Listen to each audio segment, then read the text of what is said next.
Começa agora mais um episódio do podcast Pode Ser, um projeto dos alunos do curso de jornalismo da Universidade de Sorocaba. Não é o que não pode ser que não é. Pode Ser é um podcast produzido pelos alunos João Aoki e Vivi Barbo, do curso de jornalismo da Universidade de Sorocaba, em parceria com a Rádio Niso para a disciplina Projeto Integrador e a Mídia Sonora em Jornalismo, com a orientação do professor Marcel Stefano. Não é o que não pode ser que não é. Olá, eu sou Vivi Barbo e estamos começando mais um episódio do podcast Pode Ser. Sejam bem-vindos. Comigo está o meu colega jornalista João Aoki. Tudo bem, João? Olá, Vivi. Tudo bem? É um prazer estar aqui para esse papo incrível sobre abelhas. Aliás, eu fiquei encantado com algumas curiosidades sobre as abelhas sem ferrão que iremos apresentar aqui no nosso podcast. Pois é, João, vamos falar sobre o universo das abelhas sem ferrão que estão presentes em nossa universidade e estão cada vez mais sociáveis. Da sua importância, além das vantagens de se criar abelhas sem ferrão e das ameaças iminentes para a espécie. Para esclarecer melhor este cenário, estamos aqui com o nosso convidado, o professor Dr. Nobel Penteado de Freitas, do curso de graduação de Ciências Biológicas da Uniso e coordenador do NEAS. Obrigado pela presença, professor. Olá, professor Nobel, é um privilégio recebê-lo em nosso podcast. Como começou a sua história com as abelhas? Olá, pessoal, tudo bem? Então, a gente aqui na Uniso, a gente tem o Núcleo de Estudos Ambientais, que desde o início da universidade foi formada essa estrutura para trabalhar com as questões ambientais e tal. E nos últimos anos tem surgido essa questão das abelhas sem ferrão, né, na nossa sociedade. Então, as pessoas estão valorizando bastante essas espécies para criação e tal. E até por influência de alguns alunos, a gente recebeu algumas colônias lá no NEAS e começamos a cuidar e a cultivar dessas abelhas, né? Então, sim, com as abelhas sem ferrão, mais ou menos uns 4, 5 anos que a gente teve o primeiro contato com elas. Gostaríamos de saber quantos tipos de abelhas existem no campus e onde estão localizadas as colmeias. Hoje, sendo cultivadas, tratadas, a gente tem 4 espécies. Mas essas abelhas sem ferrão, que a gente chama de grupo dos meliponídeos, elas juntam cerca de 300 espécies, né?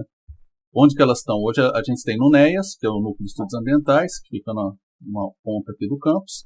E na cidade universitária a gente já tem 3 espécies também com caixas sendo cultivadas aqui, até para fins educativos e tal. Vem aí o quadro Todo Mundo Quer Saber. Como as abelhas se comunicam? Todo mundo quer saber alguma coisa que não sabe. É assim que alimenta a minha curiosidade. Você sabia que as abelhas se comunicam dançando? Aposto que você ainda não sabia que as abelhas dançam para se comunicar e avisar as companheiras de colmeia sobre a localização das melhores flores. Mas as abelhas não nascem sabendo. Cientistas descobriram que durante a juventude elas aprimoram seus movimentos. É isso mesmo, as abelhas operárias mais experientes retornam à colmeia depois de um dia de trabalho e ensinam as novatas.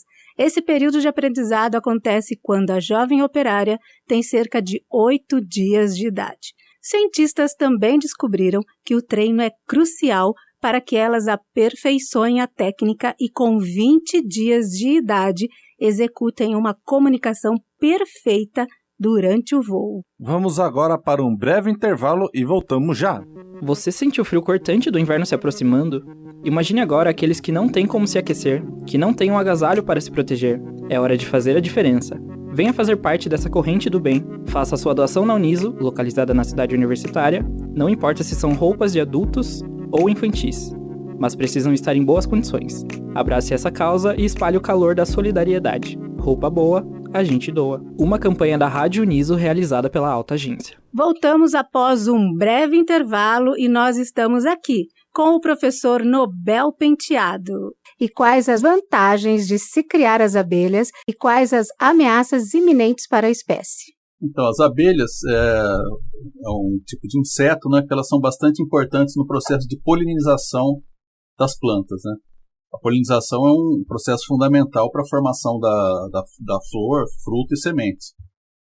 Então, a presença das abelhas para a gente ter produtividade na floresta, produtividade agrícola é essencial, né?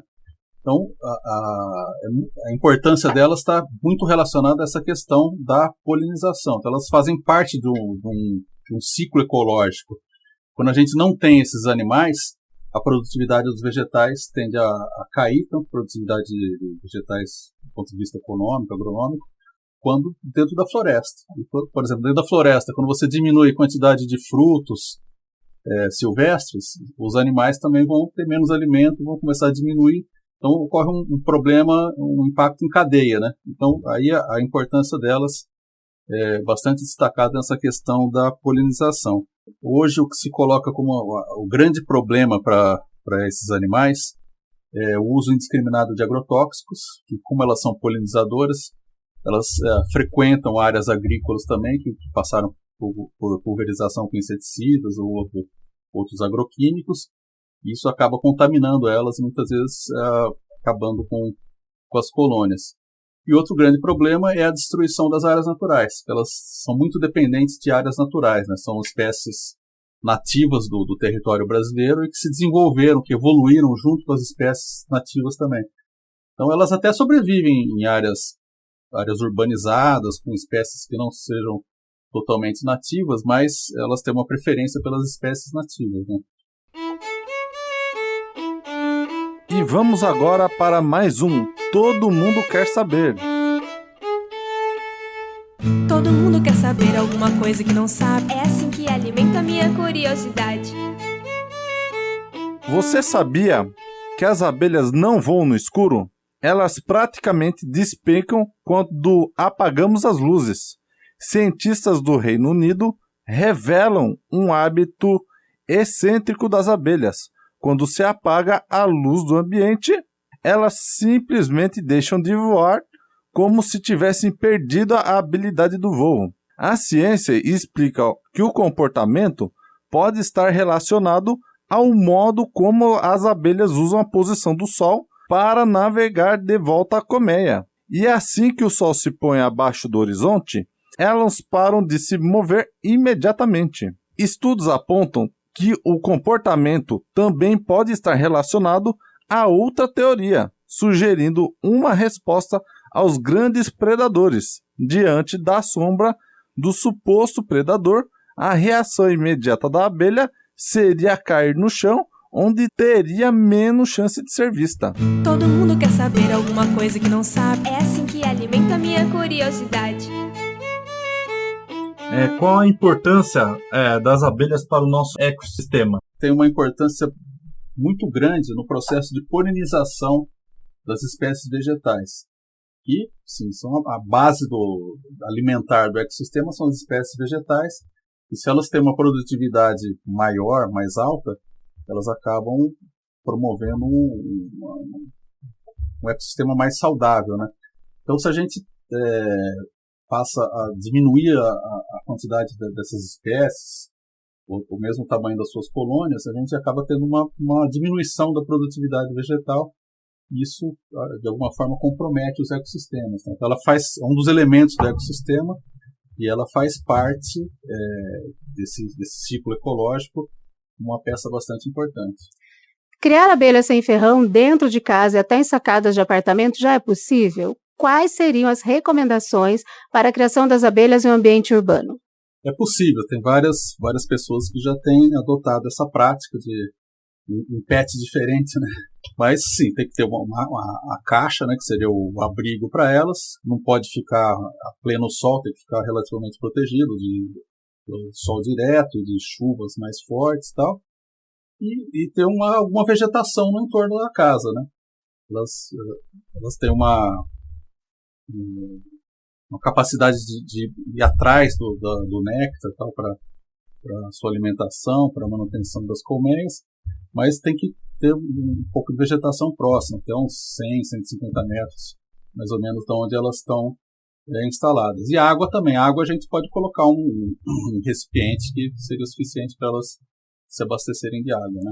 E para matar a nossa curiosidade, todo mundo quer saber: quantos quilômetros uma abelha voa por hora? Todo mundo quer saber alguma coisa que não sabe. É assim que alimento a minha curiosidade. Você sabia que as abelhas podem voar cerca de 20 km por hora? Uma abelha operária é capaz de visitar em um único dia 2.000 flores. E mesmo que elas voem para longe de sua colmeia, elas nunca erram o caminho de volta, porque possuem uma memória incrível e são capazes de realizar cálculos complexos. Todo mundo quer saber alguma coisa que não sabe. É assim que alimento a minha curiosidade. Quais as expectativas para o futuro nessa área? As abelhas podem ser utilizadas como bioindicadores de ambientes saudáveis? A expectativa hoje é um pouco negativa, né, por conta dessa questão de que elas estão sendo bastante pressionadas, tanto pelos desmatamentos, quanto pelo uso de agroquímicos e substâncias artificiais em geral, né? Então isso tem reduzido, é um processo praticamente mundial, né? Tem reduzido bastante a população das abelhas. Como elas fazem parte de um ciclo ecológico dentro de uma floresta natural, a presença delas normalmente indica, quanto mais espécies de abelhas sem ferrão, normalmente a gente pode usar isso como indicador de uma floresta em um bom estado de conservação, né? A gente vai ter mais espécies vegetais também, que normalmente elas são meio que associadas a determinadas espécies, né? Uma abelha ela não poliniza todas as espécies, ela tem algumas espécies que ela prefere. Então, se eu tenho várias espécies de abelha diferentes, isso indica que a gente também tem várias espécies de vegetais diferentes. Então, nesse ponto, a quantidade de abelhas e o número de espécies pode ser usado como um indicador, sim, um indicador positivo, né? Todas aqui que estão no campus, elas são totalmente inofensivas. Então, depende do conceito de inofensivo, né? Tem algumas que não é que elas atacam, mas elas entram no nariz, no ouvido, se enrolam no cabelo. Então, é um meio de defesa dessas abelhas, na verdade. Quando você chega muito próximo da colônia dela, ou mexe talvez na colônia, então tem algumas que se defendem dessa forma, tá? Mas assim, não vai picar nada, vai dar um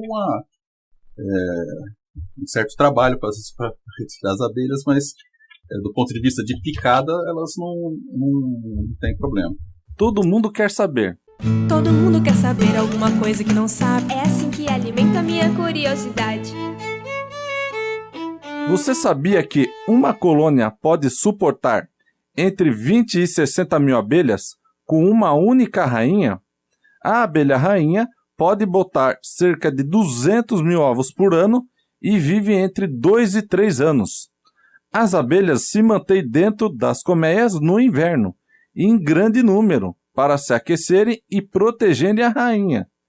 E também se alimentam do mel que produziram durante os meses. Todo mundo quer saber alguma coisa que não sabe. É assim que alimento a minha curiosidade. Agradeço a presença do nosso convidado, professor Dr. Nobel Penteado de Freitas, em nosso episódio sobre abelhas e a sua importância sobre o meio ambiente, que abordou o assunto de uma maneira leve e esclarecedora, trazendo o universo encantador das abelhas para mais perto de nossos ouvintes. Aliás, para quem quiser saber mais sobre o assunto, está querendo criar abelhas e não sabe por onde começar, como entrar em contato com o senhor, professor? Gostaria de deixar o seu contato, sua rede social, fique à vontade. A gente tem 2 Instagrams, que é um do Núcleo de Estudos Ambientais, que é o NEAS, né? Então, @neas.niso. Lá a gente também está sempre fazendo postagens de plantas, animais tal, e também de abelhas. E o outro é biologia_uniso. Então, esses 2 Instagrams vocês podem consultar para ver mais informações sobre a biodiversidade do campus e também deixar sua mensagem, tirar alguma dúvida, a gente pode se comunicar por lá. O nosso podcast chega ao fim. Eu confesso que eu aprendi muito sobre as abelhas. Espero que todos vocês ouvintes tenham gostado desse episódio e não percam o próximo. Inclusive, João, as abelhas nos ensinam que uma sociedade eficiente e próspera é construída pelo trabalho coletivo, organizado, dedicado e de respeito. Quero deixar aqui o meu agradecimento a todos que colaboraram para esse programa e fizeram acontecer. Ao meu parceiro de podcast, João, pela condução e desenvolvimento deste trabalho. Obrigado, Vivi. Foi muito bom participar desse podcast com você. Até o próximo episódio. Não é o que não pode ser que não é. Termina aqui mais um episódio do Pode Ser, um podcast produzido pelos alunos de jornalismo da Universidade de Sorocaba para a disciplina Projeto Integrador Mídia Sonora em Jornalismo, sob a orientação do professor Marcel Stefano. Técnica de Luiz Rodrigues. Créditos da vinheta para Contação de Rua, gravado na Rádio Niso em maio de 2023.